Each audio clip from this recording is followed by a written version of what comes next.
L'objectif de cette vidéo est de vous présenter l'optotransistor. Donc on va prendre un... On va aller dans les optos. Optoélectronique.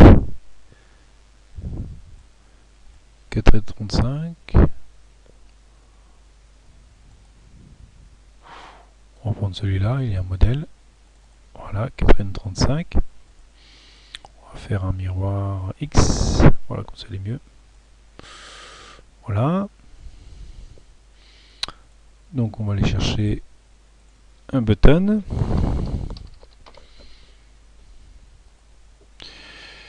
Une résistance. Une batterie. Un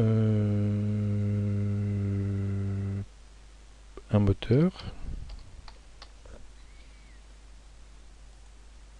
DC. Voilà.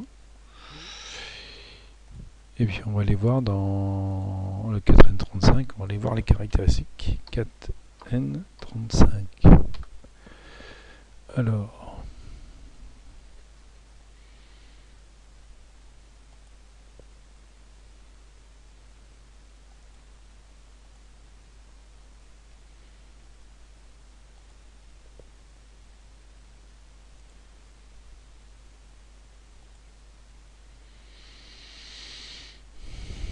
Alors le 4N35, donc on voit que c'est un, donc on appelle ça un optotransistor, donc c'est un transistor NPN composé d'une LED infrarouge et d'un phototransistor. Donc là vous avez en 4 vous avez l'émetteur, en 5 le collecteur. Là on peut avoir en 6 la base, ça peut être intéressant. Et puis en 1 et 2, en 1 on a l'anode de la LED infrarouge et en 2 la cathode.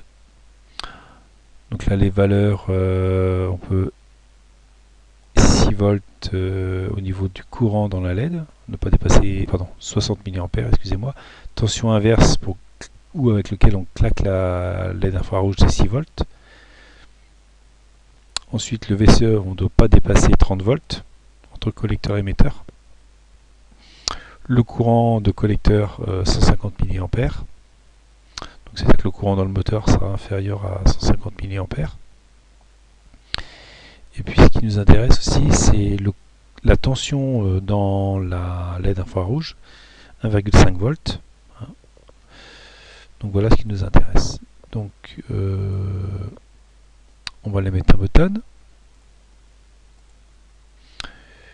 Donc la résistance, donc on a dit. Alors la résistance, donc on a dit, on va mettre, donc on peut dépasser 60 mA. Alors la relation qui est entre l'entrée et la sortie, c'est le taux de transfert. Alors le taux de transfert, on a un chez FET 400. Le taux de transfert, où est-il?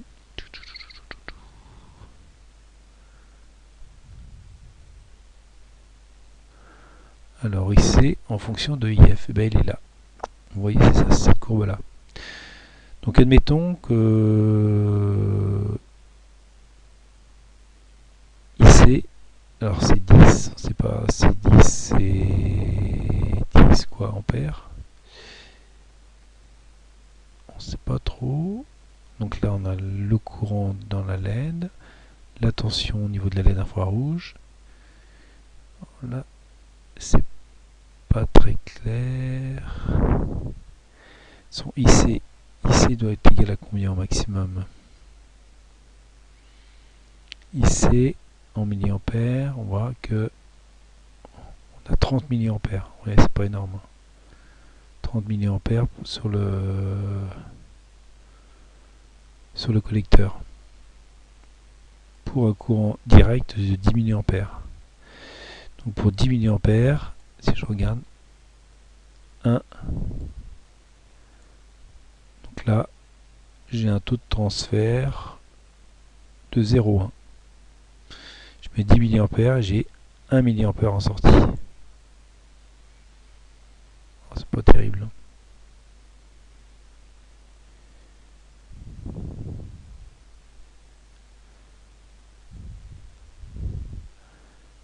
Et là, le taux de transfert,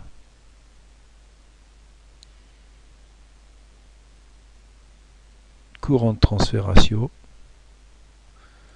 IC sur IF.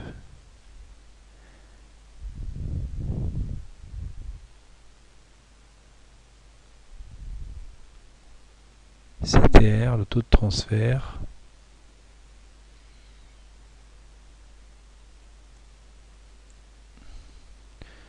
« 10.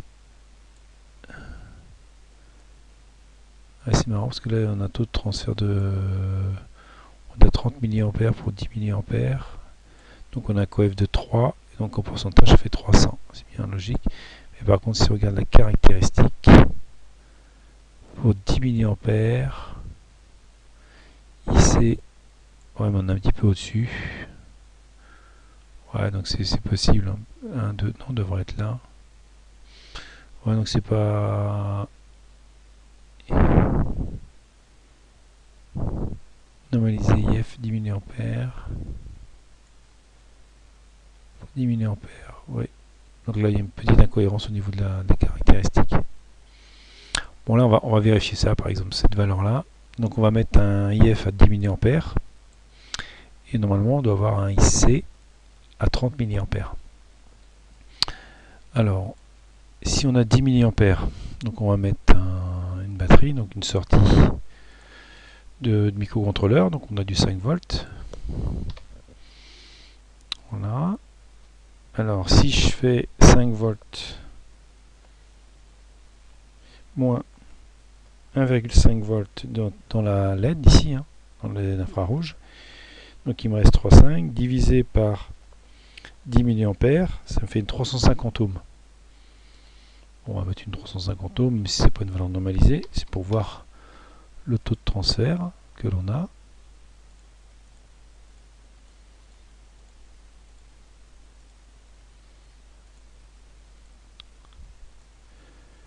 Alors ce qu'on va faire, c'est qu'on va mettre... Je n'aurais pas dû faire ça. On va mettre un ampèremètre.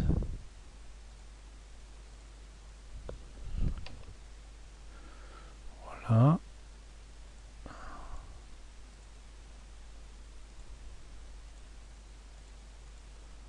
Et on va simuler cette partie-là. Donc je devrais avoir 10 mA là, en fonctionnement.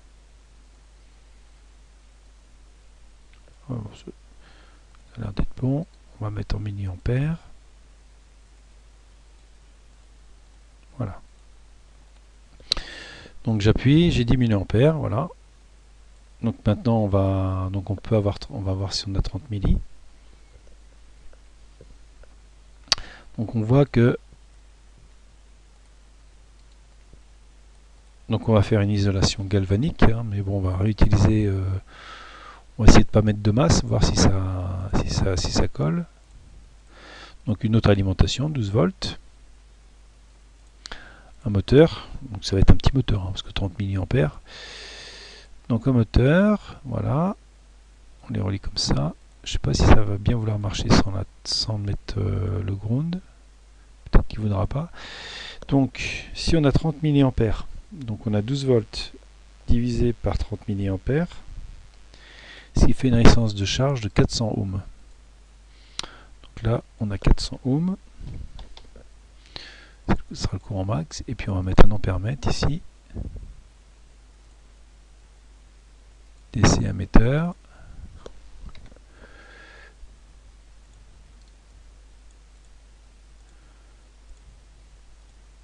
Et donc normalement, on doit avoir 30 mA.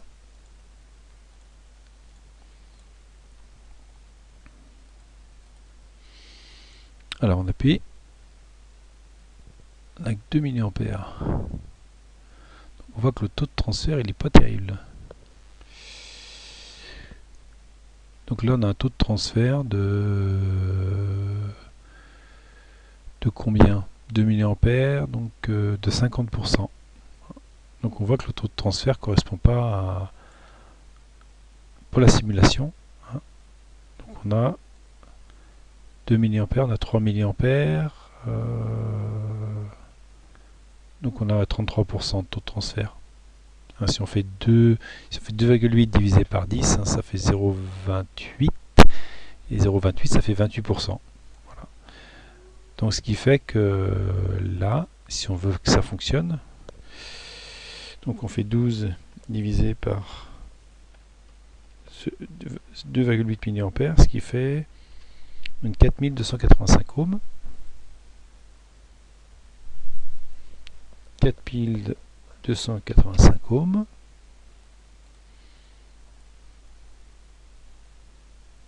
Voilà, et donc le moteur tourne plein pot. Hein.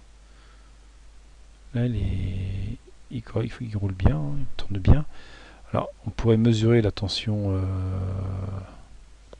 Donc là, c'est vraiment un petit moteur. Hein. C'est un micro-moteur. On pourrait mesurer la tension collecteur-émetteur et s'apercevoir que lorsque la LED n'est pas alimentée, on a 12 volts. Voilà, et puis quand elle va être alimentée, on a une tension résiduelle. Hein, donc on voit qu'on a plus que 10 volts au niveau du moteur. Voilà. Donc là, on a un taux de transfert de 24%. Donc on voit que ça ne correspond pas à la doc hein, qu'il y a ici, hein, qui donne un taux de transfert de 300%. Le CTR qui est ici. Taux de transfert.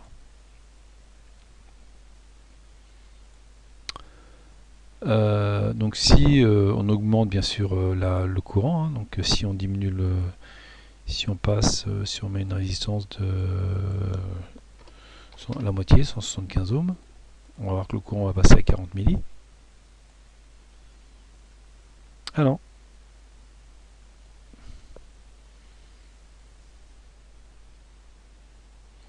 Bizarre ça. Si on fait 5 volts moins 1,5 divisé par 175 ohms, ben, ça fait 20 mA, donc c'est moi qui suis fatigué. Donc ça fait 3,5 divisé, donc si je veux 20 milli, j'avais combien tout à l'heure? Ah oui, j'avais 10 milli tout à l'heure, d'accord. Donc là, j'ai 20 milli, et je vois que, en fin de compte, j'augmente pas le courant. Donc on va mettre une 100 ohms. Si je mets une 100 ohms, j'ai 32 milli. L'avantage c'est que... Ah oui, c'est normal parce que la résistance de charge est la même ici. Donc le courant ne va pas être modifié. Par contre, ce que je vois, c'est que je sature mieux le transistor. Avec le UCE ici vaut 0,2 volts. Donc le transistor là, il est bien saturé. Maintenant, si la charge a une résistance beaucoup plus faible, hein, par exemple, on va diviser par 2, on va mettre 2000 ohms. 2000 ohms. Là, le courant va augmenter au niveau du collecteur. Et la tension UCE va augmenter aussi un petit peu. Et là, le taux de transfert, donc on a 5,83 divisé par 32,7, donc fois 100 pour le pourcentage, donc ça fait du 17%. Voilà. Donc l'équipement qui est simulé là ne correspond pas à la doc technique du Cadran 35. Donc là, le Cadran 35 est meilleur, hein, on a un rendement de 300%, hein, c'est-à-dire qu'on a une multiplication du courant. Alors, est-ce qu'il y a une particularité sur la base? Non, voilà, résistance de charge traditionnelle, hein, l'isolation galvanique. Non, il n'y a rien de spécial sur la base. Hein, parce qu'on voit que la base est accessible sur la borne 6. Voilà. Donc l'isolation galvanique, elle est où ici hein, sur le montage? C'est qu'on voit bien qu'on a une partie puissance ici et une partie commande ici.